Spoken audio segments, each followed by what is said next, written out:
நமஸ்காரம். உங்க கல்பனா ஸ்ரீகாந்த் ரிஷபராசி மற்றும் ரிஷபலக்ன அன்பர்களுக்கு இந்த செப்டம்பர் மாசம் எப்படி இருக்குன்னு பார்க்க போறோம். நிறைய பேருக்கு பாத்தீங்கன்னா நிறைய தடுமாற்றங்கள், நிறைய ரிஷபராசி அன்பர்கள் கேட்கறதே வேலை போயிடுச்சு, பிசினஸ் நடக்கல அப்படின்னு பல பல பிரச்சனைக்குள்ள போன ஒரு 6-7 மாசமா போயிட்டே இருந்தீங்க. எப்படி சமாளிக்கிறதுனே தெரியாம புரியாம அலைஞ்சு திரிஞ்சு மனக்கவலையோட இருந்தவங்க. ஆனா இப்பவே பாத்தீங்கன்னா நிறைய பேருக்கு வேலை கிடைச்சாச்சு, நீங்க என்டர் ஆயாச்சு அப்படின்றது கண்டிப்பா இருக்கும். நான் சொல்றது உங்களுடைய திசாபுத்திகள் நல்லா இருந்தா 80% கண்டிப்பா கிடைச்சிருக்கும்.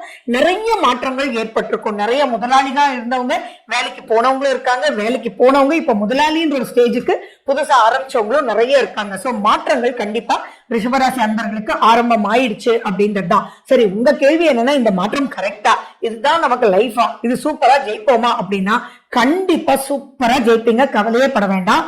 ஆனா உங்களுடைய 2ஆம் வீட்டுல யார் உட்கார்ந்து இருக்காங்க? குரு உட்கார்ந்துட்டு இருக்காங்க. குரு உங்களுடைய லாபஸ்தானாதிபதி தான் இருந்தாலும் அவர் 8ஆம் வீட்டு அதிபதியும் கூட இல்லையா? சோ அதனால என்ன அப்படின்னு கேட்டீங்கன்னா, ஹை பிரஷர் இருக்கும், கமிட்மெண்ட்ஸ் எக்கச்சக்கமா இருக்கும், அதே மாதிரி அலைச்சல் பயங்கரமா இருக்கும், மனசுக்குள்ள நிறைய நிறைய விஷயங்கள் போயிட்டே இருக்கும். எதை ஃபர்ஸ்ட் பண்றது, எதை செகண்ட் பண்றது, எது எப்படி போறது அப்படின்னு புரியாம இருக்கும். நிறைய ஐடியாஸ் வந்துட்டே இருக்கும், ஆனா ஆர்கனைஸ் பண்ண முடியாம தடுமாற்றம் இருந்துட்டே இருக்கும்.